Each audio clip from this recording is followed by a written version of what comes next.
Okay okay, ठीक है, चलिए स्टार्ट कर रहे हैं। In the last lecture I hope आपको एक बात समझ में आ गई होगी कि जब हम लोग बात कर रहे थे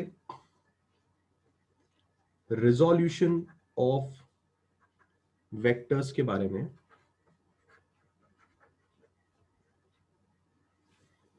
इस टॉपिक के अंदर जो सबसे इंपॉर्टेंट बात आपको याद रखनी है वो ये है कि एक वेक्टर को दो भाग में तोड़ा जाता है। What you have to understand is that एक सिंगल वेक्टर है जिसको उसके कंपोनेंट्स में तोड़ा जाता है। The sentence what you have to remember is that कि when a vector is resolve into its own components, ठीक है। जैसे कि एग्जाम्पल के तौर पे अगर आपको कोई वेक्टर दिखाई देता है जिसका नाम 2i cap plus 6j cap plus 3k cap है, so this is a component in x axis. ये जो चीज आप यहां पे देख रहे हो, this will be called as a component in X. This will be called as a component in Y, and this will be called as a component in Z. You have to remember these things, that a vector is made up of different components, because a vector can be 2D, can be 3D. This you have to keep in mind. This similar thing, what you have seen here, this is like a 3D thing, what I've written. In 2D, the similar thing will be written like this.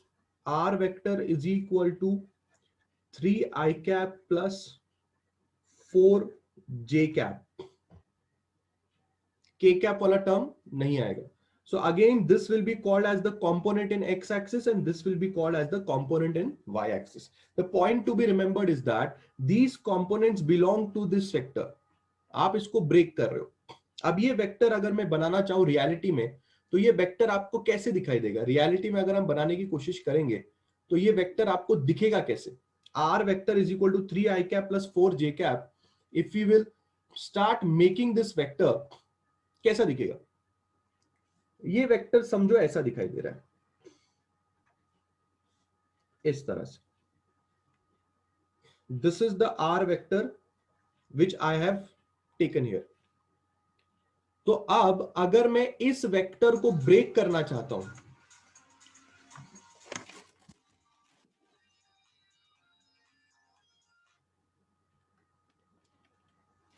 अगर मैं इस vector को break करना चाहता हूं, तो किस तरह से मैं इस वेक्टर को ब्रेक कर सकता हूं? एक कंपोनेंट को मैं यहां पे इस तरह से परपेंडिकुलर ड्रॉ करके rx ले सकता हूं, और एक कंपोनेंट को मैं यहां से परपेंडिकुलर ड्रॉप करके ry ले सकता हूं. इस एग्जाम्पल को अगर आप ध्यान से देखेंगे तो इस एग्जाम्पल में जो मेरा rx कंपोनेंट है वो 3i कैप बन रहा है, और जो मेरा ry का कंपोनेंट है वो 4j कैप बन रहा है. I have just used this example to understand, to make you understand कि यहां पे जब हम x और y या rx और ry के टर्म पे लिखते हैं तो कैसे लिखते हैं, वो समझाने की मैं आपको कोशिश कर रहा हूं. इस तरह से आप उसको लिखते हैं. बट सवाल ये उठता है कि अगर मुझे rx वेक्टर थीटा के फॉर्म में लिखना होगा, या मुझे rx की वैल्यू r के फॉर्म में लिखनी होगी, तो मैं कैसे लिखूंगा? तो हमने कल सीखा कि rx वाले बंदे को आप इस तरह से लिख सकते हो, r cos थीटा. मतलब क्या? अगर आपने इस वाले बंदे के साथ, यानी कि रिजल्टेंट वाले बंदे के मैग्नीट्यूड के साथ अगर आपने cos थीटा मल्टीप्लाई किया, तो आपको ये वाले वेक्टर की वैल्यू मिलेगी. और अगर आपने उसी r वेक्टर के साथ, उस r वेक्टर के मैग्नीट्यूड के साथ साइन थीटा मल्टीप्लाई किया तो आपको आर वाई की वैल्यू मिलेगी। ये हमने कल डिराइव करके चेक किया, और फिर इन्हीं दोनों की मदद से वापस आर भी निकाल के दिखाया हम लोगों ने। वो आर कैसे किया, squaring and adding on both the sides वाला जब हमने किया तो आपको आर की वैल्यू मिली under root of r x का स्क्वायर। कौन है ये बार बार?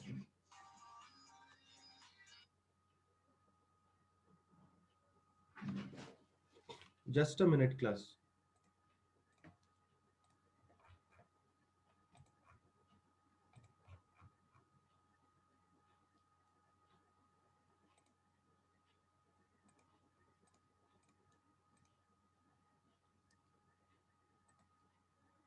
एक मिनट होल्ड कीजिए सब लोग।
ये जो फॉर्मूला लास्ट टाइम हमने निकाला था, ये फॉर्मूला हम लोगों ने निकाला था with the help of what, by squaring and adding these two terms.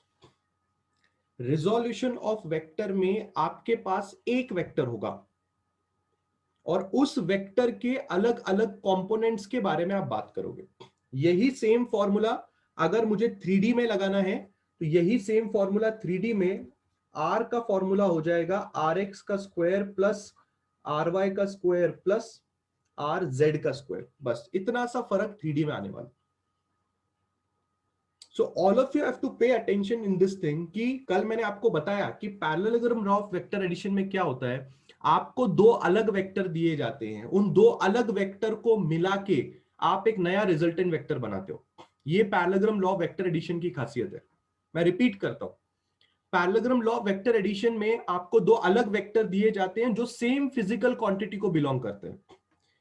There are two different vectors given to you which belong to the same physical quantity. If it belongs to the same physical quantity, but they are two different vectors, उनको मिला के आप resultant vector बनाते हो। ठीक है Aditya, are Z के लिए आपको कोई दो एक्सिस मिला के कंसिडर करना पड़ेगा। जैसे सिर्फ दो एक्सिस के बीच में एंगल थीटा आ सकता है, अगर आप आर जेड चाहते हैं तो दो एक्सिस के बीच में कंसिडर करना पड़ेगा, जो फिलहाल आपके सिलेबस में नहीं है। इसलिए डायरेक्टली 2D का डेरिवेशन आपके सिलेबस में है, आप डायरेक्टली 3D का फॉर्मूला लिख रहे हैं। ठीक है, मैं आपसे क्या बताने की कोशिश कर रहा हूं कि whenever you are talking of with parallelogram law vector addition या फिर ट्रायंगुलर लॉ वेक्टर एडिशन, उसमें आप लोगों ने किस बात का ध्यान रखना है? उसमें आपने ये बात का ध्यान रखना है, भले ही आपको दो वेक्टर सेम फिजिकल क्वांटिटी को रिप्रेजेंट करते हुए दिखा रहे हैं, पर वो दो वेक्टर्स अलग अलग वेक्टर्स होते हैं। उन दो अलग अलग वेक्टर्स को आप मिला के एक रिजल्टेंट वेक्टर बनाते हो। ये ट्रायंगुलर लॉ और पैरेललोग्राम लॉ वेक्टर एडिशन का कमाल है। बट रेजोल्यूशन ऑफ वेक्टर में आप बात को समझे, आप इसी एक वेक्टर को उसी के खुद के दो कंपोनेंट्स में ब्रेक करते हो। फर्क है इस वेक्टर को, when a vector is resolve into its own components, जब एक वेक्टर को उसके खुद के कंपोनेंट्स में आप रिजॉल्व करोगे, then it is called as resolve. And component का मतलब आपके सामने है, these things are called as components.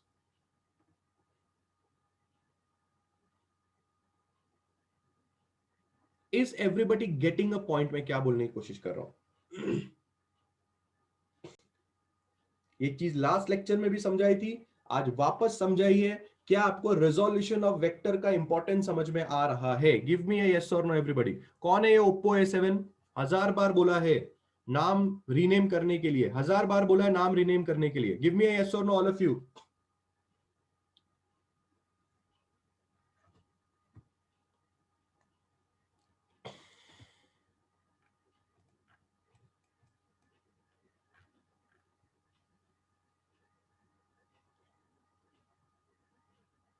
समझा?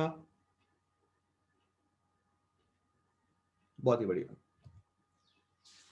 एक और एग्जाम्पल हम लोग ले लेते हैं to understand resolution of vector in a better terms. ठीक है, ये होगा हमारा पेज नंबर 2। अच्छी तरह से बात को देखना है सब लोगों ने। जो मैं एग्जाम्पल ले रहा हूं वो एग्जाम्पल आप लोग को ये समझने की मदद करेगा कि रेजोल्यूशन ऑफ वेक्टर एक्चुअल में दिखता कैसे है, वो हमको जरा देखना है। तो सपोज कीजिए एग्जाम्पल में मैंने आपको ये साफ साफ बोल दिया, राहुल कल हमने उसका डेरिवेशन किया, आर एक्स को कॉस, आर वाई को साइन, कल डेरिवेशन किया हुआ है। आप प्रेजेंट थे कल?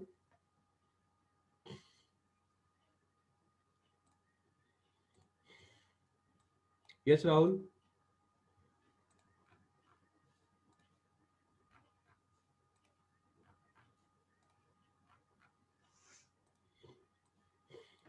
फिर आपको नहीं पता कैसे आया वो?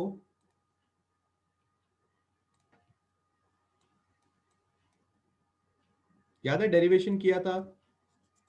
सब लोग को याद आ रहा है आर एक्स की वैल्यू आर कॉस थीटा और आर वाई की वैल्यू आर साइन थीटा कैसे आई? Everybody is remembering that thing? Give me yes और नो ऑल ऑफ यू। क्या सब लोग को ये पता है कि आर एक्स की वैल्यू आर साइन थीटा और इसकी वैल्यू आर कॉस थीटा कैसे आई? हाँ या ना?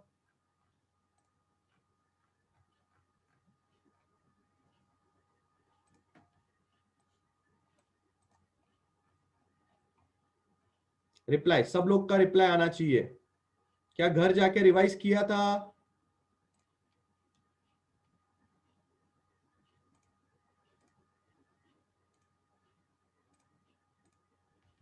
ओके ओके, बहुत ही बढ़िया। ठीक है, हियर इज द पीडीएफ जो हमने कल किया, जिसमें हमने पैरेललोग्राम लॉ वेक्टर एडिशन को हमने पूरा डिराइव किया था। ये वो पेज है जिसमें आप देख सकते हो कि मैंने आर एक्स की जगह पे आर कॉस थीटा कैसे हम लोगों ने डिराइव किया।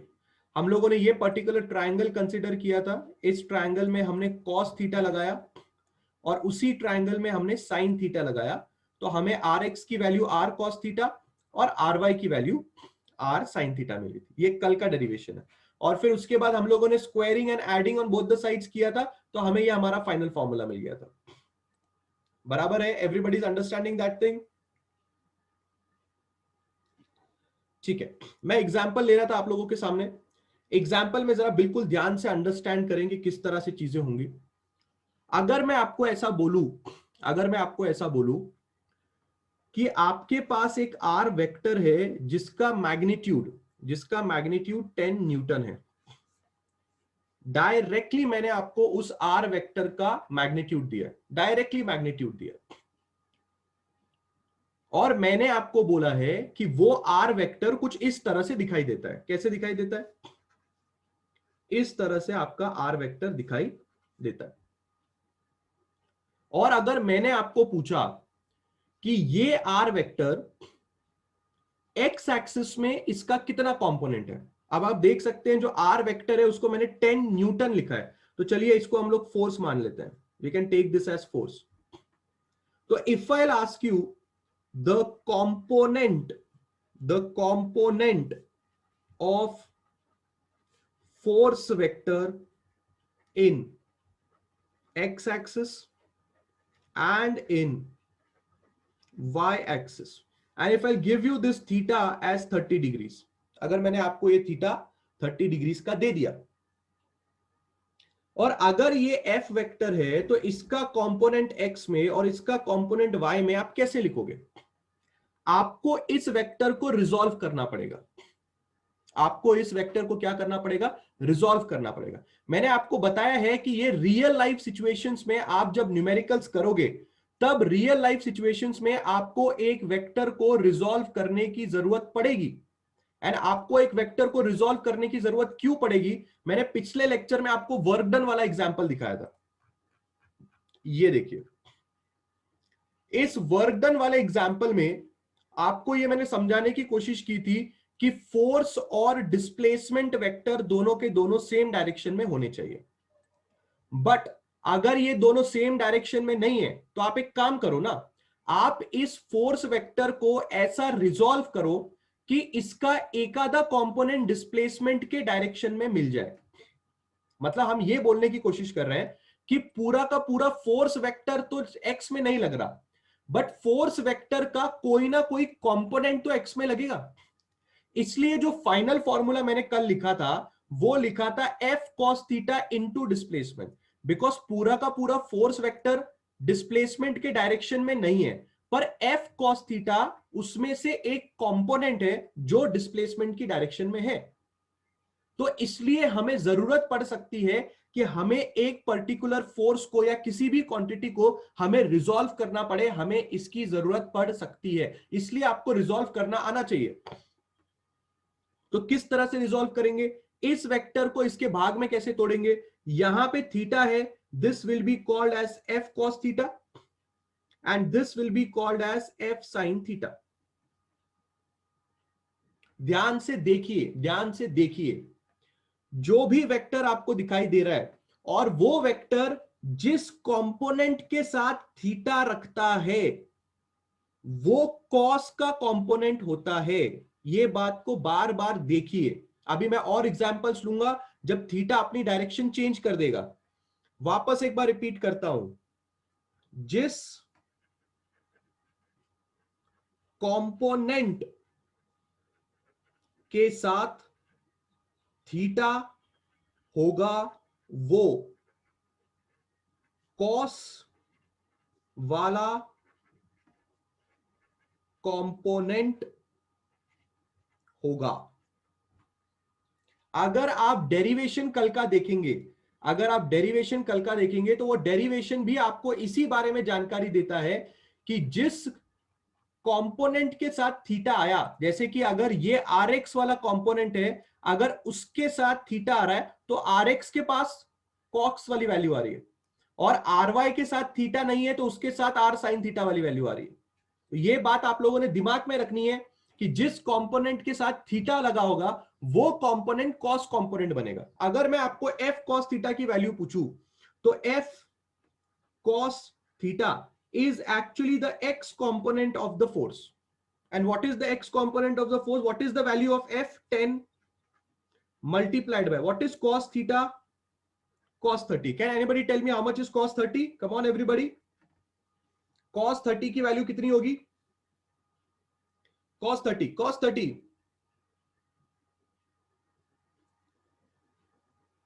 अरे 1/2 की √3/2, 1/2 की √3/2,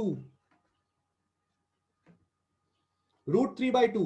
यहां से 2 1 जा, यहां से 2 5 जा 10, इसका मतलब 5√3 newton is the force that is acting in x axis. अब जरा और बात कर लेते हैं। Can I calculate this force? Yes, F y नाम की फोर्स हम लोग कैलकुलेट कर लेते हैं। एफ वाई नाम की फोर्स आएगी एफ साइन थीटा। एफ है 10 मल्टीप्लाइड बाय हमें करना चाहिए sine 30। Can anybody tell me how much is sine 30? Come on, sine 30, sine 30, sine 30 आता है सब लोग को। 10 मल्टीप्लाइड बाय हाफ बराबर है,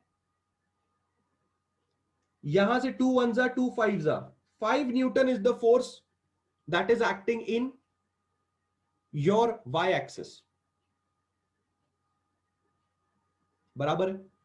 अब मैं नहीं चाहता कि आप लोग ये वापस सोचो जो मैंने आपको याद है पहले लेक्चर्स में समझाया था कि सर टोटल फोर्स 10 न्यूटन है, ये 5 है, ये 5√3 है, क्या दोनों को मिला के 10 आता है? ऐसा करना ही नहीं है, मैंने पहले ही आपको बता दिया। वेक्टर कर रहे हो, इसको और इसको डायरेक्टली ऐड करना ही नहीं है। अगर मैं इसको वेक्टर फॉर्म में लिखने की कोशिश करूं तो आप कैसे लिखूंगा? मैं लिखूंगा F vector is equal to 5√3 i cap plus 5 j cap. देखो वेक्टर फॉर्म में आ गया। क्या किया आपने? आपने क्या किया?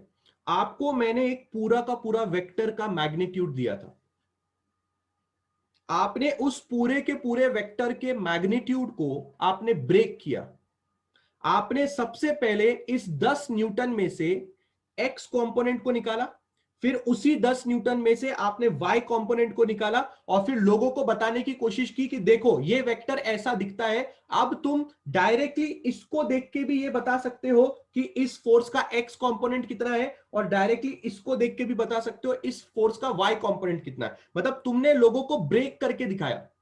पर लोगों को पहले क्या पता था? लोगों को खाली इतना पता था एक फोर्स है 10 न्यूटन की जो ये डायरेक्शन में लग रही है, बस खत्म। इससे ज्यादा लोगों को कुछ नहीं पता था। आज लोगों को यह भी पता है कि ये 10 न्यूटन की फोर्स में से एक्स एक्सिस में कितना लग रहा है और वाई एक्सिस में कितना लग रहा है, यह भी लोगों को पता है। Are you getting something? मैं क्या बोलने की कोशिश कर रहा हूं? क्या आपने देखा हमने किस तरह से एक वेक्टर को ब्रेक किया? एक छोटी मोटी अंडरस्टैंडिंग बिल्डअप हो रही है। रिजोल्यूशन ऑफ वेक्टर नाम का टॉपिक इंपॉर्टेंट है। 11वीं 12वीं कभी भी जाओ, इंपॉर्टेंट है। और अगर आपने इंजीनियरिंग ले लिया, और अगर आप मैकेनिकल इंजीनियरिंग लेने की प्लानिंग कर रहे हैं, या कोई भी इंजीनियरिंग लेने की प्लानिंग कर रहे हैं आप, पहले साल में पहले साल का पहला सब्जेक्ट ही मैकेनिक्स नाम का एक सब्जेक्ट है इंजीनियरिंग फर्स्ट ईयर का। और अगर आपको रिजोल्यूशन ऑफ वेक्टर नहीं आता तो वहां पे भी पछताओगे। इसलिए अच्छे से बातों को समझो, और ये चीज को बिल्कुल ध्यान से देखो। जिस कंपोनेंट के साथ थीटा होगा वो कॉस वाला कंपोनेंट होगा। ये बात आपके दिमाग में फिट करके रखो। गिव मी अ यस और no all of you for understanding what I am saying. Come on. एक और एग्जांपल अभी आ रहा है आपके पास। जब तक आप लोगों को फीलिंग नहीं आती तब तक यही कराने वाला, पूरा दिन यही कराऊंगा, मेरे को कोई फर्क नहीं पड़ता। जब तक तुम लोग ये नहीं बोल दो कि सर दिमाग में बैठ रहा है, तब तक छोड़ूंगा ही नहीं तुम लोगों को।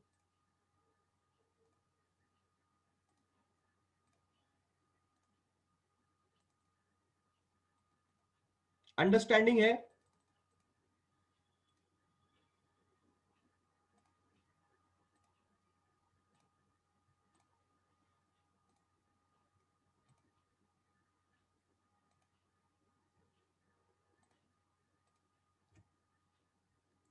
That's great, that's great. Okay, अब एक और एग्जांपल लेंगे हम लोग। ठीक है, will be taking one more example. ठीक है, बट फिलहाल फिलहाल मैं ऐसे सोच रहा हूं, फिलहाल मैं ऐसे सोच रहा हूं, क्यों ना मैं इसी एग्जांपल को थोड़ा आपके सामने एक अलग वे में पेश करके दिखाऊं। अलग वे नहीं, अलग वे नहीं, अलग वे नहीं। इसी एग्जांपल को मैं चाहता हूं कि आपके सामने उल्टा जाके दिखाऊं। Same example, but we'll be going now backwards. तैयार है क्या सब लोग? Same example but we'll be going backwards. Yes, what does we'll be going backwards का मतलब? We'll be going backwards का मतलब कि समझो लोगों ने आपको कंपोनेंट दे दिए। अभी आपने क्या किया? अभी आपने रिजोल्यूशन ऑफ वेक्टर लगा के एक वेक्टर को उसके निर्धारित कंपोनेंट्स में ब्रेक करके सामने वाले को दिखाया। पर क्या वापस जाना भी किया जा सकता है? Can we go backwards? Yes, we can go backwards. इसीलिए तो हम लोगों ने ये वाला फॉर्मूला निकाला था कल। ये देखो, अगर मैं तुम्हें दिखाऊं तो इस फॉर्मूले की मदद से जो तुम्हें यहां दिख रहा है, मैं इन दोनों से वापस ये निकाल के दिखा सकता हूं। आर यानी कि एफ बराबर √5√3 का स्क्वायर प्लस 5 का स्क्वायर। ऐसे ही करते हैं ना, यही फॉर्मूला है ना। ये आपका एक्स कंपोनेंट है, ये आपका वाई कंपोनेंट है। एक्स कंपोनेंट का स्क्वायर प्लस वाई कंपोनेंट का स्क्वायर, वही वो फॉर्मूला बोल रहा है। बराबर है कि नहीं है? अगर आप इसको सॉल्व करेंगे तो 5√3 का स्क्वायर आपको 75 मिलेगा। 5 का स्क्वायर आपको 25 मिलेगा। 75 में अगर आप 25 ऐड करेंगे तो आपको 100 मिलेगा, और अगर आप 100 का रूट निकालेंगे तो आपको 10 मिलेगा, जहां से कहानी शुरू हुई थी। ओप्पो A7, ओप्पो A7, आप अपने नाम पे वहां पे क्लिक करें, नीचे आए, रीनेम करके आपको दिखाई देगा, रीनेम करके आपको दिखाई देगा। रीनेम करें, आपका नाम वहां डालें। कभी कभी आप रीनेम नहीं करते तो चैट सेक्शंस में आपकी मैसेजेस नहीं आते, क्योंकि आपकी ऑथेंटिक साइन इन आईडी नहीं होती उसमें। इसलिए बार बार बोल रहा हूं, आपका जहां पे भी नाम है वहां पे क्लिक कीजिए, आपको वहां पे रीनेम का ऑप्शन दिखाई देगा। रीनेम मैंने रखा है, I think so. Yes, rename allowed है, आप फटाफट अपना नाम रीनेम करें वहां पे। क्या आपको समझ में आया? कहानी जहां से शुरू हुई थी, कहानी वापस भी आ सकती है। साहिल, 5√3 का स्क्वायर 75। 5√3 का स्क्वायर 75 नहीं समझ में आया? ये देखो साहिल, 5√3 का मतलब कैसे है? 5√3 का स्क्वायर ऐसा समझो कि आपने, तो प्रशांत नाम लिखिए ना वहां पे। नहीं आ रहा है क्या नाम लिखने को? मैं कर दूं क्या आपका रीनेम? अगर आपको नहीं जम रहा तो बता दो, मैं कर देता हूं। 5 का स्क्वायर बेटा कितना होगा? 5 का स्क्वायर होएगा 25, और √3 का स्क्वायर करेंगे तो कितना आएगा? 3 आएगा। √3 का स्क्वायर 3 आएगा, 25 में 3 करो 75। अरे मैंने क्या, कुछ फीलिंग आ रही है क्या? किसी को बात समझ में आ रही है? एक वेक्टर को उसके दो भाग में तोड़ा, और तोड़े हुए भाग को वापस एक वेक्टर बना दिया। यह है रेजोल्यूशन ऑफ वेक्टर का कमाल। एक वेक्टर को उसके दो भाग में तोड़ा, उन दोनों भागों को वापस एक वेक्टर बना दिया। यह है रेजोल्यूशन ऑफ वेक्टर। जितनी जल्दी बेटर समझ जाओगे उतना आगे जिंदगी में खुश रहोगे, वरना ये टॉपिक नहीं आएगा, लॉज ऑफ मोशन नहीं आएगा। अगले साल तो भूल जाओ, इलेक्ट्रॉनिक्स में लगेगा, इलेक्ट्रोस्टैटिक्स में लगेगा, मैग्नेटिक्स में लगेगा, हर जगह पे रेजोल्यूशन ऑफ वेक्टर लगता है। बहुत ही बढ़िया। No no, you don't have to add 15, 25 plus 3, है ना? 25 इंटू, आपको समझा है? समझा है। चलो और एक एग्जांपल हो जाए, और एक एग्जांपल हो जाए। बेटर बेटर अंडरस्टैंडिंग चाहिए हमें, बेटर अंडरस्टैंडिंग चाहिए। ऐसा नहीं है कि थोड़ा बहुत समझ गया बस निकल ले आगे, बात खत्म हो गई, टॉपिक खत्म हो गया। नहीं, बेटर अंडरस्टैंडिंग चाहिए। बेटर अंडरस्टैंडिंग, सब लोगों को बेटर अंडरस्टैंडिंग चाहिए। वो अंदर से फीलिंग आनी चाहिए कि हाँ समझ में आ रहा है, वो अंदर से फीलिंग आनी चाहिए। Pay attention, all of you have to pay attention, ठीक है? ये है मेरा एग्जाम्पल दूसरा वाला। मैं फोर्स वेक्टर के ही एग्जांपल्स ले रहा हूं ताकि वो बेटर समझ में आता है, बिकॉज आपको रियल सिचुएशन से जोड़ता है वो फोर्स वेक्टर। आप कोई भी और वेक्टर ले सकते हो, आप कोई भी और वेक्टर्स ले सकते हो, कुछ भी कर सकते हो, कोई लफड़ा नहीं है उस बात पे, ठीक है? सपोज कीजिए कि आपके पास जो फोर्स वेक्टर है उसका जो मैग्नीट्यूड है वो अब 10 न्यूटन है। वापस सेम न्यूमेरिकल ले रहा हूं मैं, बट बट अब इसमें एक ट्विस्ट है। ये जो फोर्स वेक्टर है, ये फोर्स वेक्टर इधर थीटा एंगल बनाता है। What you have to understand is that theta पहले किसके साथ बन रहा था वो देखिए।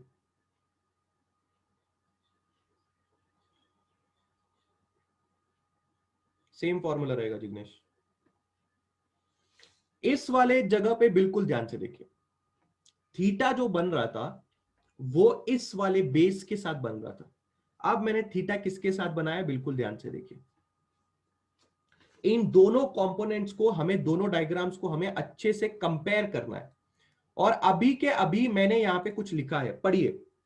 जिस कंपोनेंट के साथ थीटा होगा वो कंपोनेंट कॉस वाला होगा। अब यहां पे अगर आप दो कंपोनेंट्स बनाते हैं तो अब ये वाला कंपोनेंट एफ कॉस थीटा वाला कंपोनेंट हो जाएगा, और ये वाला थिंग एफ साइन थीटा वाला हो जाएगा। अबे मेरा भी वाईफाई गया क्या?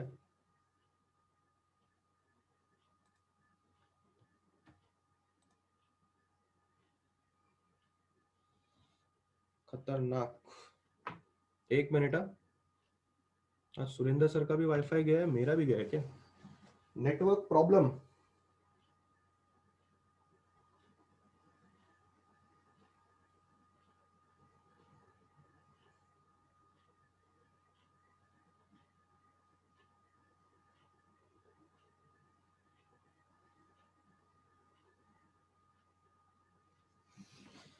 Class just a minute.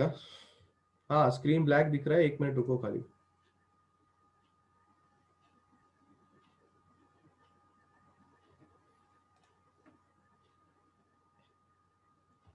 Suddenly मेरा भी उड़ गया नेटवर्क। करते कुछ, एक मिनट।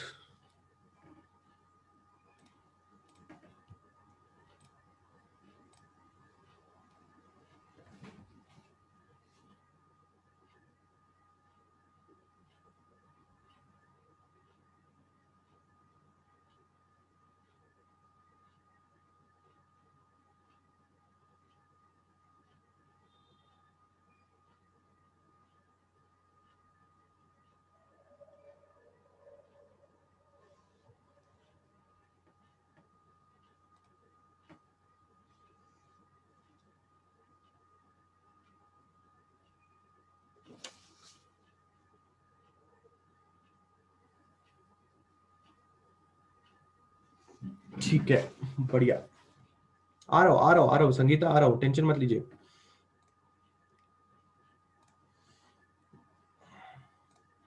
हाँ हाँ बराबर है अभी। ठीक है। अब मैंने आपसे क्या कहा, सबसे पहली चीज जो आपने अपने दिमाग में रखनी है कि थीटा जिस भी चीज के साथ बनता है, ठीक है, वो बंदे का वैल्यू कॉस हो जाता है। ये बात सब लोग ने अपने दिमाग में रखनी है। दूसरी बात जो आपने दिमाग में रखनी है वो ये है कि जो कॉस वाला कंपोनेंट है और साइन वाला कंपोनेंट है, उनके बीच में 90 डिग्री होना चाहिए। ये वाली बात भी आपने बिल्कुल ध्यान से समझनी है। अब अब अब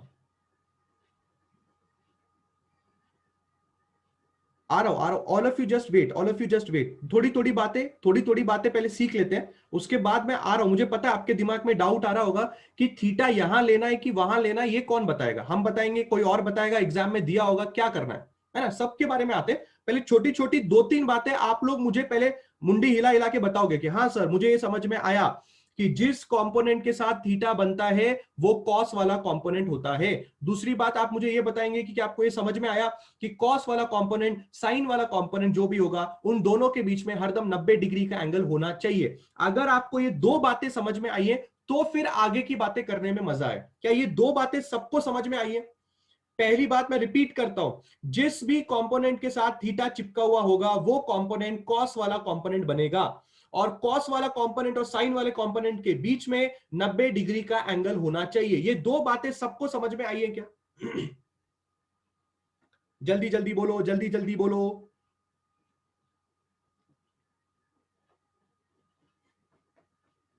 डन है, डन है। Very good, very good. अब डाउट क्या है? अब आपको यह साफ साफ पता चल रहा है कि अगर थीटा की जगह बदल जाती है तो उसका इफेक्ट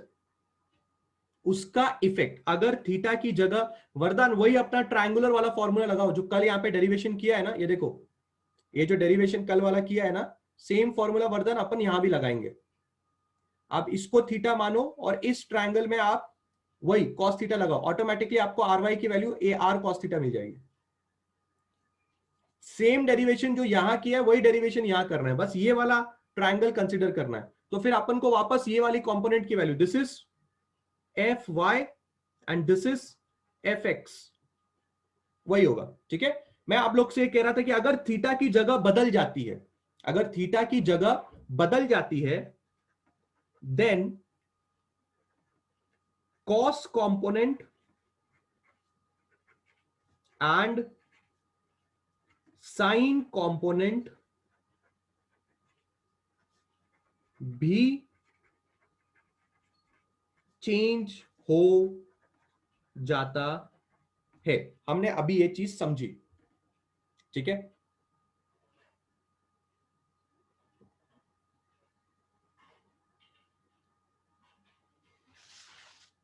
आयुष आपको इतना सब कुछ जब आप रियल लाइफ में रिजोल्यूशन ऑफ वेक्टर लगाएंगे तो आपको समझ में आएगा कि 90 से सबट्रैक्ट करने की भी टाइम उतना भी आपको वक्त नहीं मिलेगा, मतलब वो भी आपके वहां पे नहीं होगा। आपको डायरेक्टली थीटा गिवन होगा। मैं आ रहा हूं अभी उस चीज पे, थीटा के बारे में मैं आ रहा हूं, don't take tension about that thing. मैं आ रहा हूं थीटा के बारे में। अगर थीटा की जगह बदल जाती है, then cos component and sine component भी चेंज हो जाता है, हमें यह पता चले। बट हमारा डाउट क्या है, थीटा कहां होगा, ये कौन डिसाइड करता है? A very valid question, because अभी तक से आपको समझ में आया कि किसी भी वेक्टर को रिजॉल्व कैसे करते हैं, ये आपको समझ में आ गया। आपको समझ में आ गया एक वेक्टर को रिजॉल्व करने का मतलब उसको उसके कंपोनेंट्स में ब्रेक करना। You know this thing very very well, and you know this thing कि हम लोग उन कंपोनेंट्स को वापस मिला के ये वेक्टर भी बना सकते हैं। ये भी हमें समझ में आ गया। फिर हमें एक नॉलेज मिली कि अगर थीटा अपनी जगह बदल लेता है तो साइन और कॉस कंपोनेंट्स बदल जाते हैं। तो अब थीटा के ऊपर अगर सब चीज डिपेंड कर रही है, तो थीटा कहां होगा, यानी कि थीटा यहां होगा कि वहां होगा, ये कौन डिसाइड करता है? इसके दो जवाब मैं आपको दे सकता हूं। या तो स्टूडेंट खुद डिसाइड कर सकता है, या तो क्वेश्चन ही ऐसा होगा जो खुद आपको डिसाइड करके बता देगा कि थीटा कहां होगा।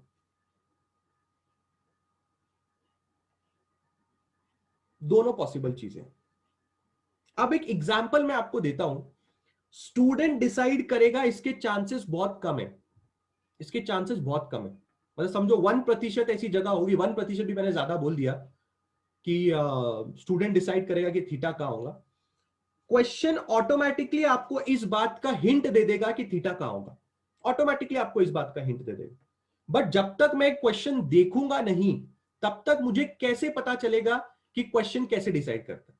तो थीटा कैसे डिसाइड होता है, एक क्वेश्चन मैं आपके सामने लेता हूं, रियल लाइफ का एक न्यूमेरिकल लेता हूं आपके सामने, ताकि आपको समझ में आए कि चीजें कैसे चल रही है। एग्जाम में क्वेश्चन गिवन नहीं होगा, एग्जाम में क्वेश्चन में ये एग्जाम में डायग्राम गिवन नहीं होगा। आपको नहीं बताया जाएगा कि कौन सी फोर्स कहां लग रही है, क्या हो रहा है, कुछ नहीं बताया जाएगा आपको।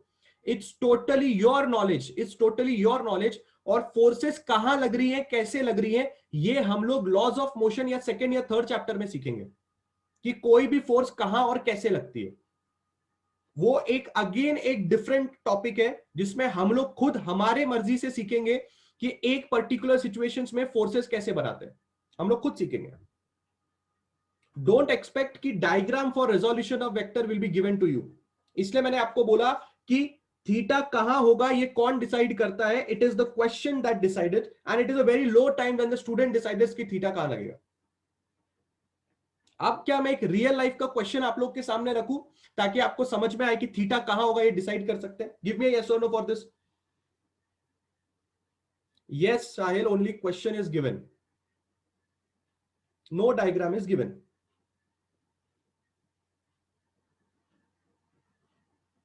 स्टार्ट करें, एक रियल लाइफ का क्वेश्चन ले।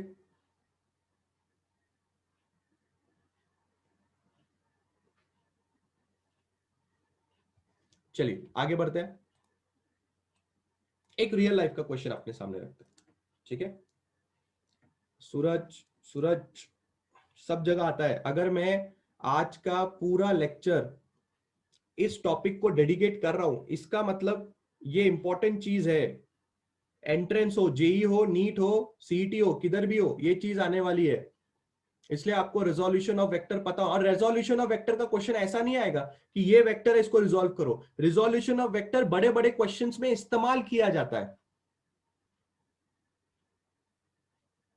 ये जो मैंने आपको क्वेश्चन दिया, ये क्वेश्चन सिर्फ और सिर्फ इस चैप्टर में फिट बैठता है। इस चैप्टर के लिए ये क्वेश्चन फिट बैठता है, बस इससे ज्यादा ये क्वेश्चन और दूसरे चैप्टर में रिजोल्यूशन ऑफ वेक्टर का इस्तेमाल होगा। You will be using resolution of vector in other chapters. Like this type of question is only till this chapter. वो पढ़ा दिया मैंने आपको, मैंने ये समझा दिया ये क्वेश्चन कैसे सॉल्व करते हैं। अब मैं वो नहीं समझा रहा हूं, मैं आपको ये समझाने की कोशिश कर रहा हूं कि दूसरे चैप्टर्स में रिजोल्यूशन ऑफ वेक्टर कैसे लगाते हैं। क्योंकि आपको कभी भी क्वेश्चन दिया जाएगा, कोई डायग्राम नहीं होगा, आपके पास कुछ नहीं होगा। दूसरे चैप्टर्स में रेजोल्यूशन ऑफ वेक्टर, एक वेक्टर को रिजोल्व करना आपको आना चाहिए, वो हम लोग लगाने की कोशिश कर रहे हैं। Are you understanding what are we doing? Question इसके रिस्पेक्ट में हो गया है, ये इस चैप्टर का क्वेश्चन है, तुमने पढ़ लिया, तुम्हें एक वेक्टर दिया था, उसको कंपोनेंट में ब्रेक किया, कंपोनेंट को वापस वेक्टर बनाया, ये काम खत्म हो गया। चैप्टर का मैथमेटिकल मेथड में इससे ज्यादा को नहीं पूछेगा। और ये हमने कल भी करके देखा, ये वेक्टर दिया था उससे मैग्नीट्यूड निकाला, किया है कि नहीं किया? वो v1 vector plus v2 vector वाला क्वेश्चन किया था हम लोगों ने, दोनों वेक्टर को ऐड करके उसका मैग्नीट्यूड निकाला एंड ऑल दैट। मैं आपको यह समझाने की कोशिश कर रहा हूं कि रिजोल्यूशन ऑफ वेक्टर जब आपको कोई और चैप्टर में दिखाई देगा तो आप लोग उसको कैसे ट्रीट करोगे, क्योंकि तभी आपका ये थीटा वाला डाउट क्लियर होगा कि थीटा कहां होता है, ये कैसे डिसाइड होता है, वो चीज हमें अंडरस्टैंड करनी है। एक क्वेश्चन मैं आपके सामने रखता हूं, इस क्वेश्चन से हमारी अंडरस्टैंडिंग बहुत बेटर क्लियर होगी कि थीटा क्वेश्चन के हिसाब से किस तरह से आपको दिखाई देगा। जो क्वेश्चन है वो मैं ले रहा हूं सिंपल पेंडुलम का। सिंपल पेंडुलम का एक क्वेश्चन हम लोग सॉल्व कर रहे हैं, पूरा क्वेश्चन सॉल्व नहीं कर रहे हैं, सिर्फ क्वेश्चन मैं आपको बता रहा हूं कि क्या क्वेश्चन है। ठीक है, क्वेश्चन ये है कि a simple pendulum makes an angle 30 degrees with the vertical axis and so on and so on। और क्वेश्चन आगे होगा कि उसका ऐसा है, उसका वैसा है, ये है, वो है, क्वेश्चन आगे होगा। बस इतना क्वेश्चन मैं लिख रहा हूं, हम लोग देखते हैं इस क्वेश्चन से हमें क्या समझ में आता है। सिंपल पेंडुलम क्या होता है? ये एक दीवार होती है, रिजिड सरफेस होता है, इस रिजिड सरफेस पे एक वायर लगी होती है, स्ट्रिंग लगी होती है, उस स्ट्रिंग के नीचे एक इस तरह का मास लगा होता है। सिंपल पेंडुलम के बारे में यूनिट्स एंड मेजरमेंट चैप्टर में भी हम लोग ने चर्चा की, अगर आपको याद आएगा तो। यूनिट्स एंड मेजरमेंट चैप्टर के अंदर जब हमने चर्चा की तो हमने ये सीखा कि सिंपल पेंडुलम का मतलब घड़ी होती है, जो घड़ी अपने नीचे ऐसे ऐसे करती है, आपने देखा, उसको सिंपल पेंडुलम बोलते हैं। मतलब ये वाली घड़ी किसी इंस्टेंट ऑफ टाइम पे आपको यहां पे मिल सकती है और किसी इंस्टेंट ऑफ टाइम पे आपको यहां पे भी मिल सकती है। So I hope everybody is understanding. ये जो नीचे का आप देख रहे हैं ये ऐसे ऐसे मूव करता है, ये इस तरह से मूव करता है। ठीक है, क्वेश्चन बिल्कुल ध्यान से समझिए। क्वेश्चन आपसे ये कह रहा है a simple pendulum makes an angle 30 degree with the vertical axis. ये जो आप सॉलिड लाइन देख रहे हैं, ये सॉलिड लाइन को वर्टिकल एक्सिस माना जाता है। This is your vertical axis, पूरा का पूरा ये आपका वर्टिकल एक्सिस है। इस वर्टिकल एक्सिस के साथ ये सिंपल पेंडुलम थीटा एंगल बनाता है, थीटा यानी कि 30 डिग्रीज एंगल बनाता है।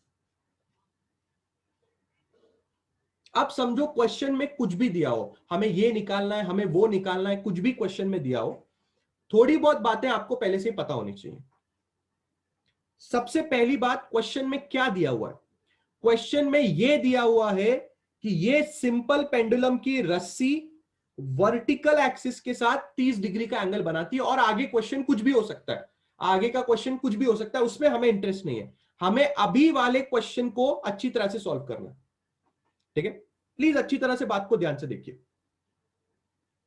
Resolution of vector, resolution of vector जब आप करते हो तो आप किसी वेक्टर का रिजॉल्विंग करते हो। अभी तक से आपको यहां पे कोई भी वेक्टर दिखाई नहीं दे रहा होगा, क्योंकि हमने बनाया ही नहीं, अभी तक से हमने कुछ बनाया ही नहीं वेक्टर। आपको यहां पे कोई वेक्टर दिखाई नहीं दे रहा। आपको क्या दिखाई दे रहा है? आपको एक रस्सी दिखाई दे रही है और रस्सी के नीचे आपको एक ये दिखाई दे रहा है। खत्म हो गई बात। अब हमें क्या समझना है? अब हमें यह समझना है कि अगर हम यहां पे फोर्सेस बनाने का शुरू करें तो फोर्सेस कैसे बनेंगे। सबसे पहली फोर्स जो किसी भी डायग्राम में बनती है वो बनती है वेट। वेट, अगर आपने मेरे से यूनिट्स एंड मेजरमेंट पढ़ा है तो क्या मैंने आपको बताया कि यूनिट्स एंड मेजरमेंट चैप्टर के अंदर वेट कहां लगता है? बोलिए, क्या मुझे कोई बता सकता है कि वेट जैसा फोर्स कहां लगता है? यूनिट्स एंड मेजरमेंट चैप्टर पढ़ाते वक्त मैंने ये जानकारी आपको दी थी। Yes, yes, absolutely correct, absolutely correct. Weight acts always downwards. Weight acts always downwards. ये वाली जानकारी मैंने आपको यूनिट्स एंड मेजरमेंट चैप्टर्स में दी थी। ये जो बॉब आपको दिखाई दे रहा है इसका नाम बॉब होता है, बॉब, बॉब। इसको पकड़ेंगे, नीचे की तरफ एक एरो मार्क करेंगे, यहां पे आप mg लिखेंगे। याद रखिए, याद रखिए, हम फोर्सेस बनाने की कोशिश कर रहे हैं। क्वेश्चन में कोई फोर्स आपको नहीं दिया, कुछ नहीं दिया। क्वेश्चन में बोला होगा एक सिंपल पेंडुलम इतना इतना एंगल बनाता है, ऐसा ऐसा करो, वैसा वैसा करो, ये फाइंड करो, खत्म। हम अपने आगे के क्वेश्चन पे ध्यान नहीं दे रहे, हम सिर्फ इतना ध्यान दे रहे हैं हमें क्या दिया है बस। और अब हम किसी भी डायग्राम में फोर्सेस बनाने की कोशिश कर रहे हैं। आपने देखा ये एक बंदा है, यहां पे मास लगा हुआ होता है, और ये जो रस्सी होती है इसके पास कोई मास नहीं होता। रस्सी को मास लेस कंसीडर किया जाता है, ठीक है, रस्सी को मास लेस कंसीडर किया जाता है।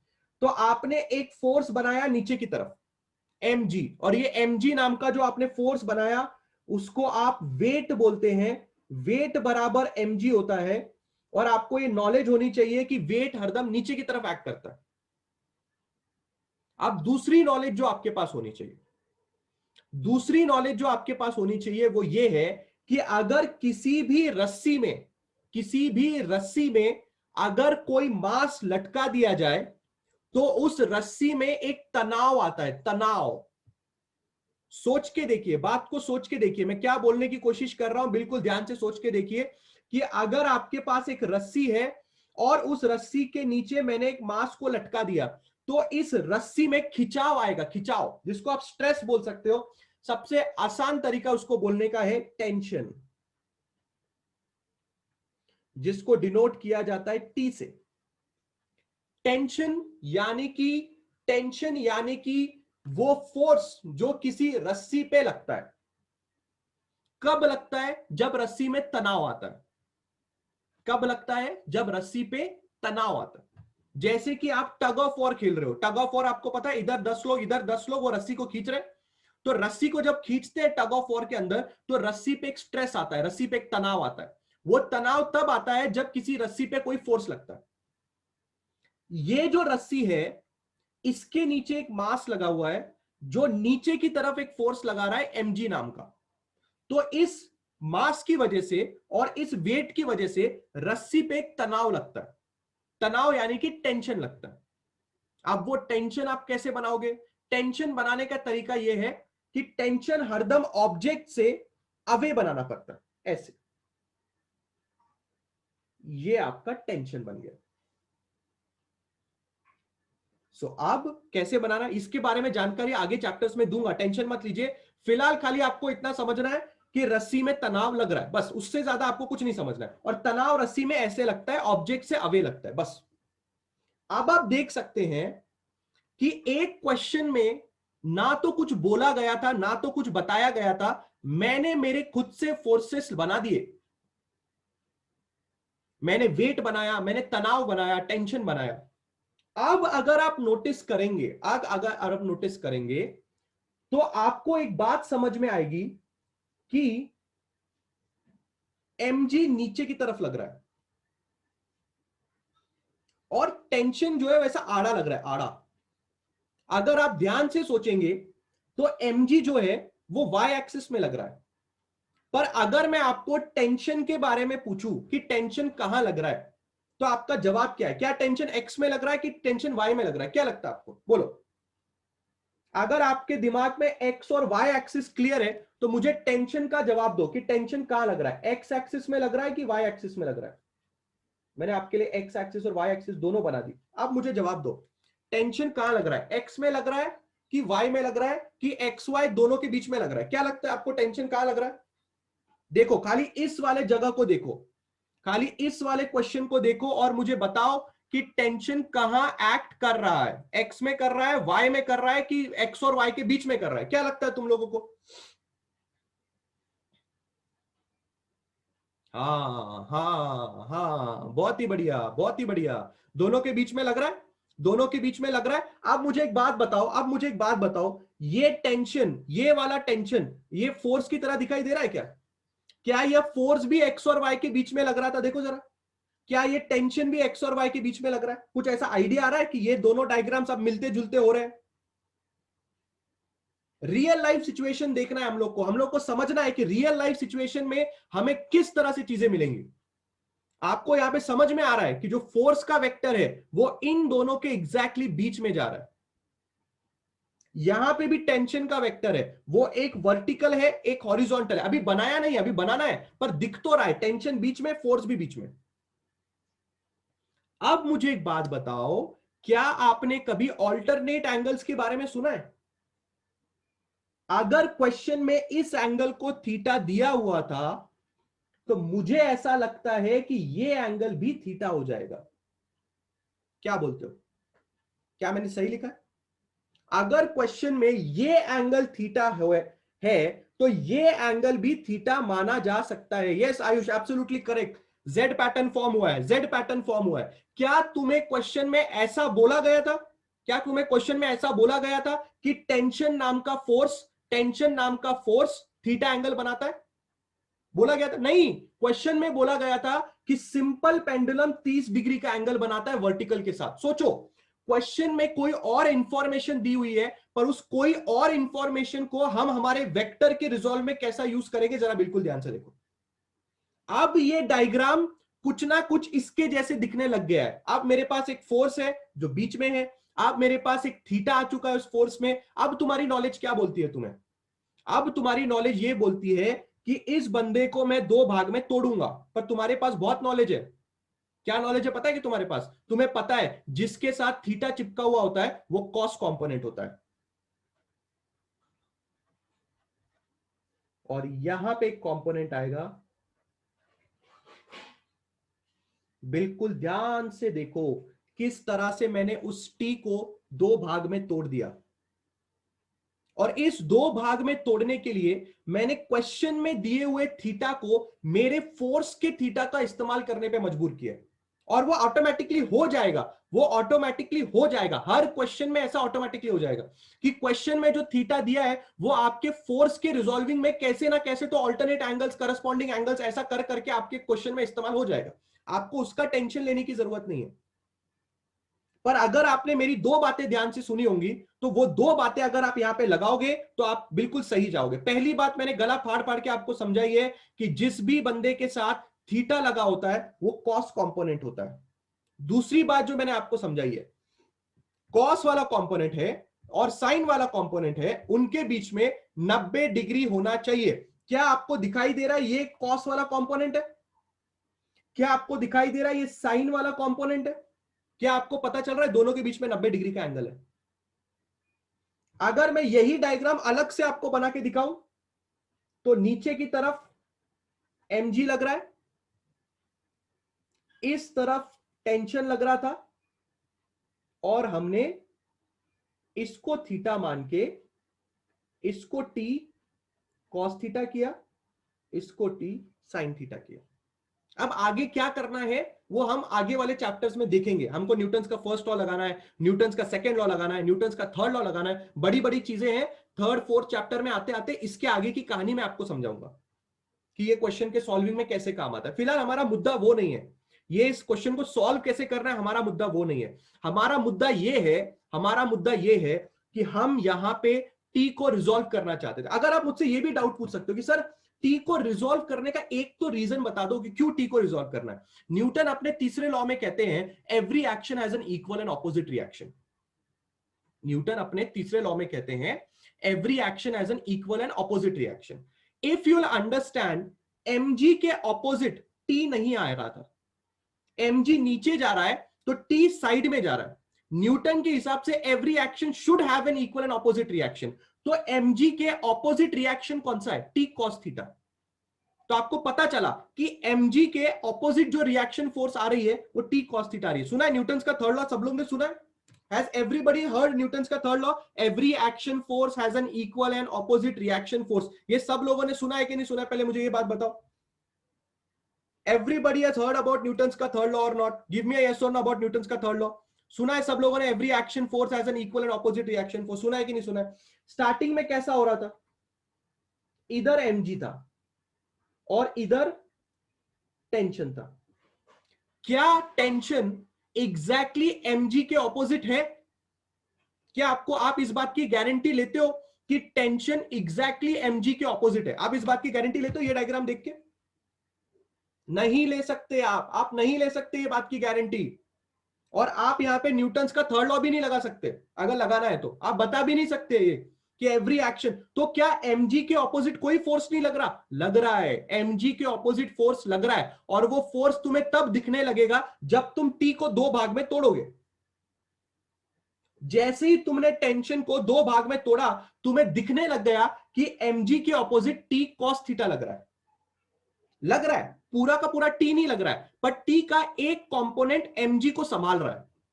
और वो एक कंपोनेंट कौन है? वो एक कंपोनेंट t cos थीटा है। जैसे कि कल के एग्जांपल में मैंने आपको बोला था, वर्क डन वाला जैसे मैंने आपको एग्जांपल दिया था, तब मैंने आपको ये समझाया था कि डिस्प्लेसमेंट की डायरेक्शन में फोर्स आना चाहिए। पर क्या डिस्प्लेसमेंट की डायरेक्शन में फोर्स आ रहा था? नहीं आ रहा था। तो आपने इसको रिजॉल्व किया और आपने f cos थीटा निकाला। अब f cos थीटा वो बंदा था जो न्यूटन जो डिस्प्लेसमेंट के डायरेक्शन में आ रहा था। देखा रिक्वायरमेंट क्या थी यहां पे? इस वाले कंडीशन में रिक्वायरमेंट क्या थी? इस वाले कंडीशन में रिक्वायरमेंट ये थी कि डिस्प्लेसमेंट के साथ एक फोर्स होना चाहिए। नहीं था, रिजॉल्व करके लेके आ गए। जैसी डिमांड वैसा सप्लाई, जैसा डिमांड वैसा सप्लाई। यहां पे डिमांड क्या था वैसा सप्लाई दिया। यहां पे डिमांड क्या है? यहां पे डिमांड है न्यूटन्स थर्ड लॉ के हिसाब से that every action force should have an equal and opposite reaction force. If this is the mg and this is an action force, where is the reaction force? Reaction force mg के exactly opposite होनी चाहिए, है ही नहीं। यहां जा रही है।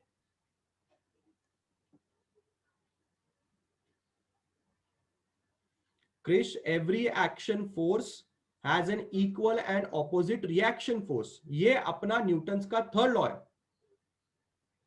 क्या आप ये बात समझ पा रहे हैं? mg के ऑपोजिट आपको कोई भी रिएक्शन फोर्स दिखाई नहीं दे रही थी, आपको यहां पे t दिखाई दे रहा था। तो क्या मैं आपको ये बोलूं कि mg के ऑपोजिट कुछ नहीं लग रहा? ये बात सही है कि नहीं? लग रहा है। न्यूटन्स का थर्ड लॉ गलत हो जाएगा नहीं तो? न्यूटन्स के थर्ड लॉ में उसने हमसे कहा कि नहीं, जो भी फोर्स लगेगी उसके ऑपोजिट एक फोर्स आपको मिलेगी। न्यूटन्स का थर्ड लॉ का ये कहना है। तो कैसे आपने बताया कौन सी फोर्स लग रही है? टेंशन को आपने रिजॉल्व कर दिया। दो बातें याद रखी, थीटा जिसके साथ होगा वो कॉस कंपोनेंट होगा और कॉस कंपोनेंट और साइन कंपोनेंट के बीच में 90 डिग्री का एंगल होगा। 90 डिग्री का एंगल, थीटा के साथ वाला कॉस, थीटा से दूर वाला साइन। आप देखो क्वेश्चन ने आपको मजबूर किया कि नहीं किया कि ये अगर एंगल थीटा है तो क्वेश्चन ने आपको मजबूर किया कि नहीं इसको एंगल थीटा बनाने के लिए? ऑटोमेटिकली क्वेश्चन आपका साथ देगा ये बात बताने में कि थीटा कहां होता है। बोलिए, ये बात सबको समझ में आ रही है कि नहीं आ रही है? आगे जैसे जैसे चैप्टर्स हम फिजिक्स में करेंगे आपको ऑटोमेटिकली ये समझ में आएगा कि रिजॉल्विंग क्या है। अभी आपको पूरा बेटर समझ में आ रहा है कि रिजॉल्विंग क्या है, क्वेश्चन कैसा है, क्या है, सब मैंने आपके सामने दिखा दिया। Everything I have shown in front of you. सब कुछ मैंने आपको यहां पे दिखा दिया। गिव मी अ यस और no all of you. Understanding है? आपको थीटा का टेंशन लेने की जरूरत नहीं है। You don't have to take the tension of theta. Automatically question आपकी मदद करेगा थीटा को संभालने के लिए, उसका बिल्कुल आप टेंशन मत लीजिए। और अगर कभी क्वेश्चन मदद नहीं भी किया तो स्टूडेंट बैठा है वो थीटा लेने के लिए। सब लोग का रिप्लाई आना चाहिए। I should be getting a reply of all of you as everybody understood what I am saying. Come on.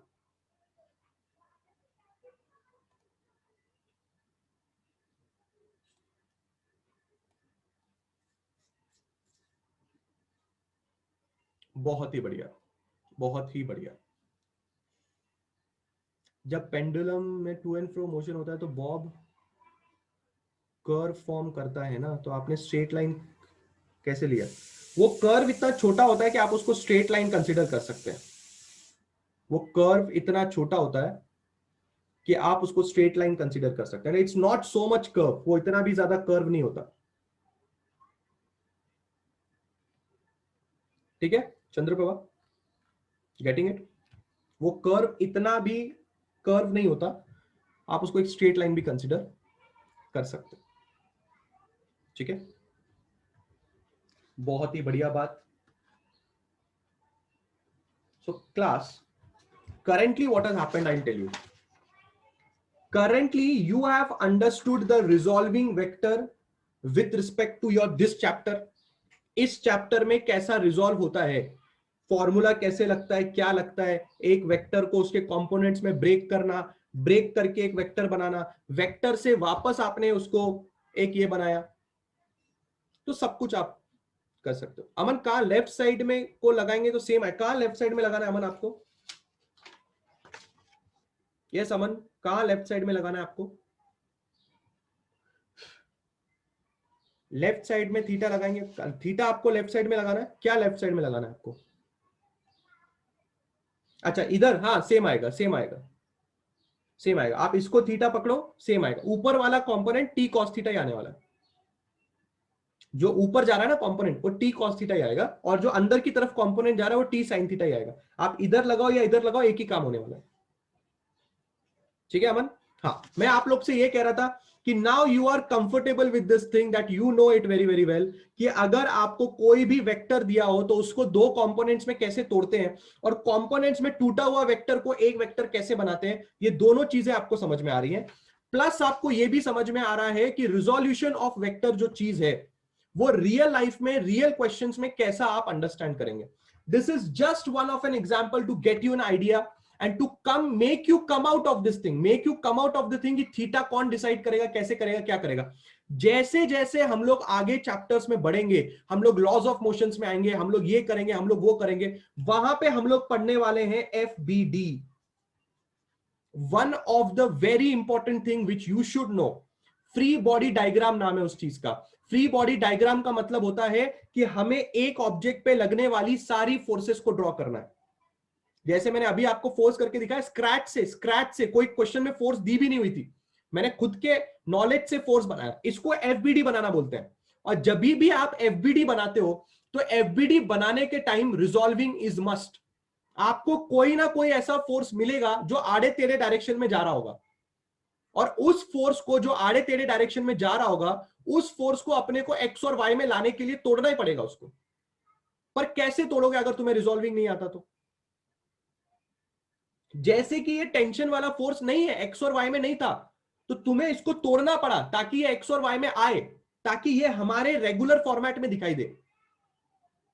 इसलिए रिजॉल्विंग ऑफ वेक्टर तुम्हें आना चाहिए। चलिए आगे बढ़ते हैं।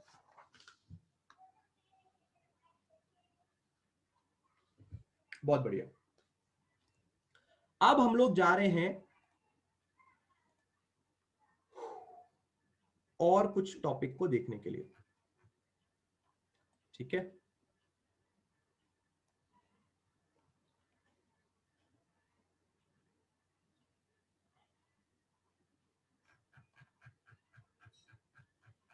Tell me this, have I solve this question number 1? क्या मैंने ये क्वेश्चन नंबर 1 सॉल्व किया है? ये 1 नंबर का क्वेश्चन क्या हमने सॉल्व किया हुआ है?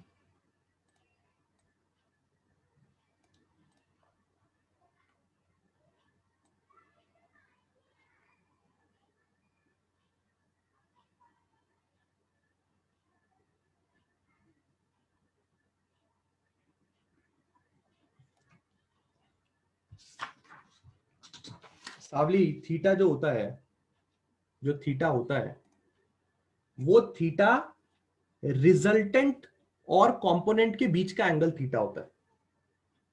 थीटा क्या है पहले वो आप देख के लीजिए। थीटा क्या है?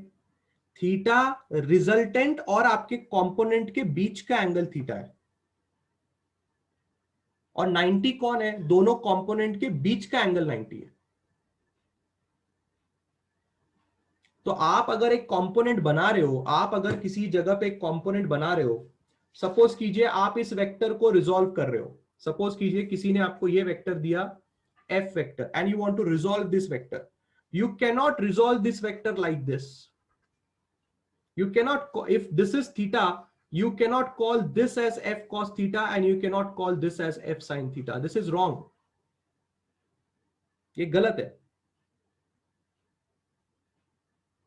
Because whenever you are resolving, the angle between both the vectors should be theta. Angle between both the resultant vector and this vector should be theta, and this another component should be 90.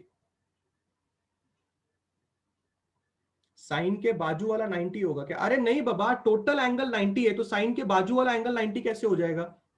अगर ये total angle है, अगर आपका ये vector है और अगर ये एंगल 90 है, मैं ये टोटल एंगल 90 होने की बात कर रहा हूं.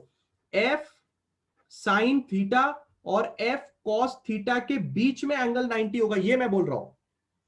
एफ साइन थीटा और एफ कॉस थीटा के बीच का एंगल 90 होना चाहिए. और ये जो फोर्स वेक्टर है जिसको आपने तोड़ा है, उसके और एक कंपोनेंट के बीच में एंगल थीटा होना चाहिए.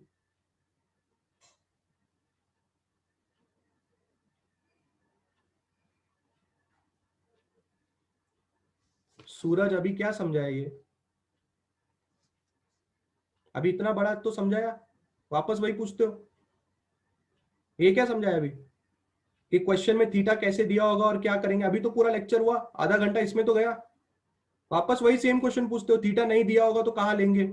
ये क्वेश्चन क्या लिखा है? थीटा कहां होगा कौन डिसाइड करेगा? इतना लंबा चौड़ा उसी में तो समझाया.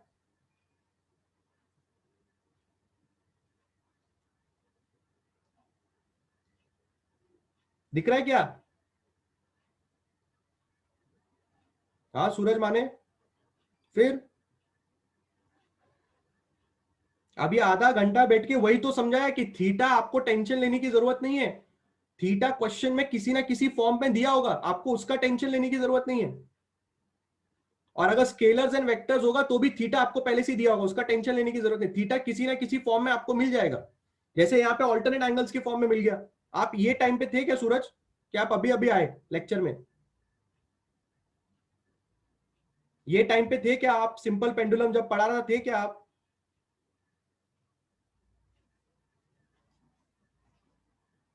अच्छा, तो फिर ये टाइम पे आपको नहीं समझा था क्या थीटा कहां दिया होगा?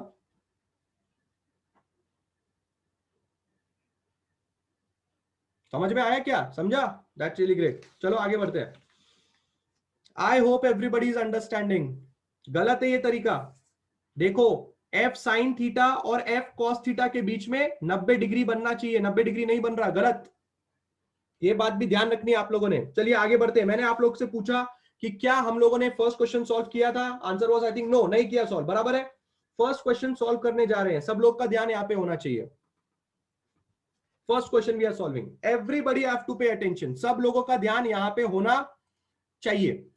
पहले वाले क्वेश्चन में ये कहता है कि शो दैट, आप ये शो करें, शो दैट करें कि ये वेक्टर एक यूनिट वेक्टर है. हमें ये शो करना है कि this vector is a unit vector. हमें ये शो करना है. ठीक है, कैसे शो करेंगे? पहले वेक्टर का नाम लिख लेते हैं. क्या है वेक्टर का नाम? वेक्टर का नाम है ए वेक्टर बराबर i cap minus j cap by √2. Question बोलता है इस वेक्टर को शो करो कि ये यूनिट वेक्टर है. पहले मुझे कोई ये बताएगा यूनिट वेक्टर की खासियत क्या होती है? बताइए, यूनिट वेक्टर की खासियत क्या होती है? कोई मुझे बताएगा. कम ऑन एवरीबॉडी, बोलिए बोलिए, यूनिट वेक्टर की खासियत क्या होती है? What is a unit vector? Yes everybody, very good very good very good. क्या खासियत है यूनिट वेक्टर की? Come on everybody, come on everybody, reply. Unit vector की खासियत क्या होती है? बताइए, फटाफट बताइए. एक ऐसा वेक्टर जिसका मैग्नीट्यूड, जिसका क्या? मैग्नीट्यूड 1 होता है। Unit vector is a vector whose magnitude is 1। क्या ये बात सबको समझ में आ रही है? Everybody knows this direction. Yes yes, with some direction. Unit vector x में हो सकता है, यूनिट वेक्टर वाई में हो सकता है, यूनिट वेक्टर जेड में हो सकता है, और कोई भी बंदा यूनिट वेक्टर हो सकता है। कोई भी बंदा यूनिट वेक्टर हो सकता है। कोई भी बंदा यूनिट वेक्टर होने के लिए उसका अगर मैग्नीट्यूड 1 है तो वो बंदा यूनिट वेक्टर है। क्या ये बात सब लोग को समझ में आ रही है? गिव मी अ यस और no all of you. Is everybody understanding a vector to be a unit vector it should have a magnitude of 1? Clear है ये बात सब लोग के दिमाग में? क्लियर है? Everybody is understanding this thing is clear? Done है? डन है, बहुत ही बढ़िया, बहुत ही बढ़िया। अगर अगर वो मुझे बोल रहा है कि इस वेक्टर को प्रूफ करके दिखाओ कि ये वेक्टर यूनिट वेक्टर है क्या नहीं, ये मुझे प्रूफ करके दिखाना है class. I have to prove this thing that this vector is unit vector और नॉट। अगर मैंने इस वेक्टर का मैग्नीट्यूड इक्वल टू 1 निकाल दिया, अगर मैंने इस वेक्टर का मैग्नीट्यूड इक्वल टू 1 निकाल दिया, देन ऑटोमेटिकली ये प्रूव हो जाएगा कि ये बंदा एक यूनिट वेक्टर है। खत्म हो जाएगी बात। जब यूनिट वेक्टर का मैग्नीट्यूड 1 होता है तो इस वेक्टर का मुझे मैग्नीट्यूड 1 खाली निकाल के दिखाना है, और फिर मैं टीचर को बता सकता हूं कि देखो टीचर, ये जो वेक्टर है ना, ये वेक्टर का मैग्नीट्यूड 1 है, इसलिए ये यूनिट वेक्टर। खत्म हो जाएगा बात। तो क्या मैं इस वेक्टर को ऐसे लिख सकता हूं? 1/√2 आई कैप -1/√2 जे कैप। अच्छी तरह से देखिए मैंने क्या किया। ये स्टेप के बाद मैंने कौन सा स्टेप किया? क्या आपको समझ में आया मैंने क्या किया?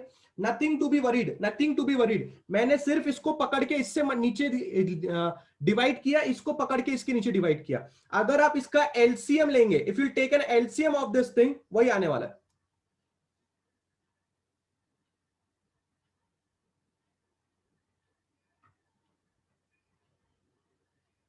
क्या आपको ये बात समझ में आ रही है? एक से ज्यादा वेक्टर्स का, आपको यहाँ पे एक से ज्यादा वेक्टर दिखाई दे रहे हैं? एक ही तो वेक्टर है, एक से ज्यादा वेक्टर का है। यस दित्या, वेर आर वन से मोर वेक्टर्स? यहां only one vector, we have to prove this vector as a unit vector. खत्म हो गई बात।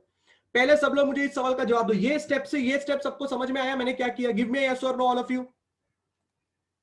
come on, give me a yes or no all of you. Have you understood from this point to this point? ये सबको समझ में आया मैंने क्या किया? Any doubts from this point to that point? Come on everybody, yes or no? बहुत ही बढ़िया, बहुत ही बढ़िया। अब अगर मुझे किसी भी वेक्टर का मैग्नीट्यूड निकालना है, किसी भी वेक्टर का मैग्नीट्यूड निकालना है, तो कैसे निकालेंगे? ये इस वेक्टर का x कंपोनेंट है, ये इस वेक्टर का y कंपोनेंट है, और अभी अभी मैंने तुम्हें यह समझाया कि दो एक वेक्टर के अगर x और y कंपोनेंट दिए होंगे, उनको मिला के मैग्नीट्यूड कैसे निकालते हैं। तो a का मैग्नीट्यूड होगा √1/√2 का स्क्वायर प्लस -1/√2 का स्क्वायर। माइनस साइन था तो ले लिया, कोई फर्क नहीं पड़ता, माइनस साइन लो या ना लो, स्क्वायर होने के बाद वो प्लस ही हो जाएगा। बराबर है कि नहीं है? याद आया? अभी अभी रिजोल्यूशन ऑफ वेक्टर का फॉर्मूला लगाया है। एक वेक्टर के दो कंपोनेंट्स को मिला के इस वेक्टर का मैग्नीट्यूड लगाना है। No sir, I am talking about a vector, I am talking about a magnitude. Is it okay to have more than one magnitude? No no no no no no, unit vector will have only one, unit vector will have only one magnitude, one as a magnitude. अभी यहां पे देखो answer कैसे आता है, one आएगा answer. A √of 1/√2 is half plus 1/√2 का square is half, half plus half is 1 and √1 is 1। क्या आपने नोटिस किया? इस वेक्टर का जब मैंने मैग्नीट्यूड निकाला तो आंसर आया 1। अगर आंसर आया 1 तो क्या मैं बोल सकता हूं कि ये वेक्टर एक यूनिट वेक्टर है, क्योंकि इस वेक्टर के पास मैग्नीट्यूड 1 है। Hence proved. बोलो समझ में आया? As simple as that, as simple as that. उसमें कुछ ऐसी चीज है ही नहीं जो आपको टेंशन देगी। एकदम क्लियर होना चाहिए, एकदम क्लियर होना चाहिए। अगर कंसेप्ट्स क्लियर हैं, अगर कंसेप्ट्स क्लियर हैं तो पर क्लियर हो जाएगा। ये समझा क्या क्वेश्चन है?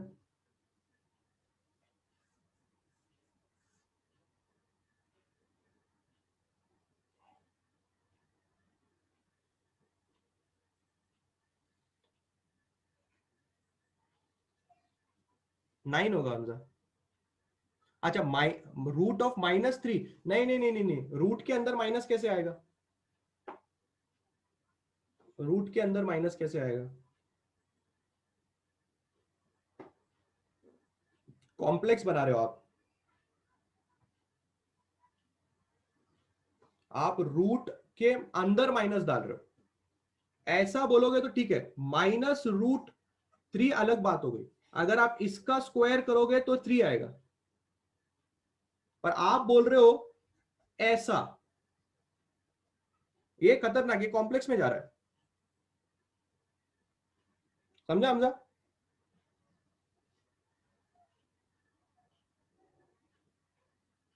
कॉम्प्लेक्स पढ़ा? कॉम्प्लेक्स कॉम्प्लेक्स सुना है? आई कैप वाला चीज सुना है?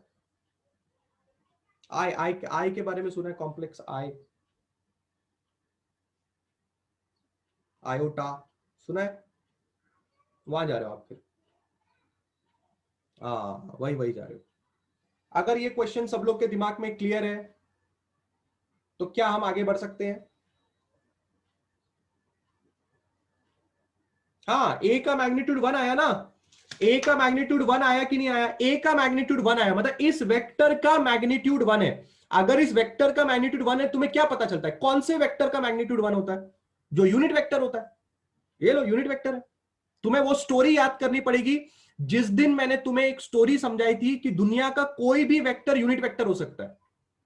Any vector in this world can be a unit vector, only the problem is it should have a magnitude of 1। I hope everybody is clear. चलिए आगे बढ़ते हैं।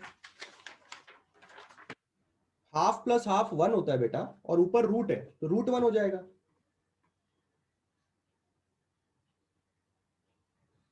Half plus half is, formula है वो साहिल, फॉर्मूला है ये, √of, ये formula है, अभी अभी पढ़ा है ये फॉर्मूला।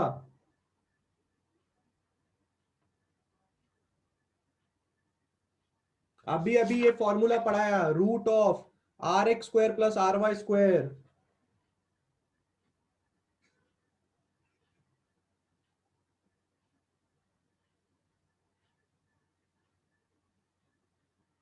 समझे?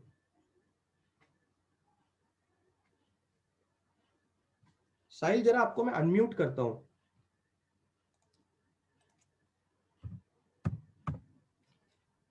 हाँ बोलो तो जरा।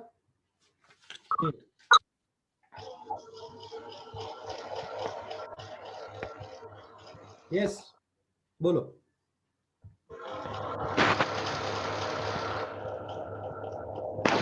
Hello sir, good morning. Good morning. Sir वो हाफ प्लस हाफ 1 लिखा है, हम्म आंसर 1 आ रहा है, लेकिन उसके आगे आपने √1 = 1 लिखा है, वो पूछ रहा था मैं सर। बेटा √1 कितना होता है?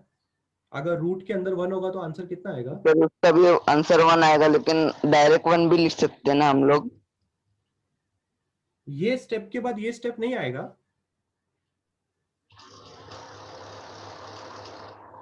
हाफ प्लस हाफ 1, और ऊपर का रूट वैसे का वैसा, फिर √1 इज 1। Okay sir. बराबर।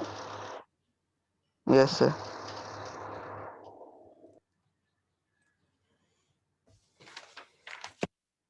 बहुत ही बढ़िया क्लास। अब क्या आप लोग एक क्वेश्चन ट्राई करने की कोशिश करेंगे? बोलो, डू एक क्वेश्चन, घर पे ट्राई करेंगे? Everybody, will you solve one question at home? Give me a yes or no. क्या आप लोग ये 4th क्वेश्चन घर पे ट्राई करने की कोशिश करेंगे? सिर्फ ट्राई बोल रहा हूं, सिर्फ ट्राई बोल रहा हूं, ठीक है? मैं सिर्फ चाहता हूं कि आप ट्राई करो, आप सिर्फ ट्राई करो, इससे ज्यादा कुछ नहीं, सिर्फ ट्राई करो. Find a vector which is parallel to this vector having a magnitude इतना, बस ट्राई करना है. जब मैं नेक्स्ट लेक्चर में आऊंगा तो मैं इसी न्यूमेरिकल से स्टार्ट करूंगा. I will be starting the lecture with this numerical जब मैं नेक्स्ट लेक्चर में आऊंगा. आज मैं चाहता हूं कि आप रेजोल्यूशन ऑफ वेक्टर के बारे में, और अभी तक से मैंने जितना भी चैप्टर पढ़ाया है पूरा का पूरा चैप्टर अच्छी तरह से आप देख के लें. Please don't take this chapter lightly. अगर आपने इस चैप्टर को लाइटली लिया तो आगे जाके आपको बहुत पछताना पड़ेगा. और अगर हम इस चैप्टर में अच्छा खासा टाइम इन्वेस्ट कर रहे हैं, आप भी इस चैप्टर में अच्छा खासा टाइम इन्वेस्ट करो और इस चैप्टर को अच्छी तरह से देखो. ये जो नोट्स आपको प्रतिदिन आते हैं, ये नोट्स काफी है एक चीज समझाने के लिए कि आपको क्या इस चैप्टर में बोलने जा रहा है. सब चीज लिखा होता है इस नोट में, सब चीज लिखी हुई है. आई होप आपको आज का लेक्चर समझा रहेगा एंड आई होप आपको आज के लेक्चर में रिजोल्यूशन ऑफ वेक्टर के बारे में क्लियर आइडिया आया होगा. ठीक है, और यूनिट वेक्टर का जो क्वेश्चन दिया है घर पे सब लोग ने ट्राई करना है. ठीक है, चलो बाय, मिलते हैं नेक्स्ट लेक्चर में. यस, क्वेश्चन पे हल्ला बोल कर देंगे, बस खत्म है कहानी आज. करो करो सूरज, गिव इट अ ट्राई. सूरज, मेरी हेल्प के बिना एक बार आपका दिमाग चलना चाहिए, मेरी हेल्प के बिना एक बार आपका दिमाग चलना चाहिए. कल तो आके मैं सॉल्व कर ही दूंगा, है कि नहीं, पर मेरी हेल्प के बिना आज मैं चाहता हूं कि आप एक ट्राई कीजिए. ठीक है, ओके, डोंट टेक टेंशन, कल आके बताने वाला हूं, उसका टेंशन मत लीजिए. हाँ, व्हाट्सएप पे भेजिए, व्हाट्सएप पे भेजिए, अगर आ जाता है तो व्हाट्सएप पे भेजिए मेरे को. ठीक है, चलो बाय बाय, मिलते हैं बाय.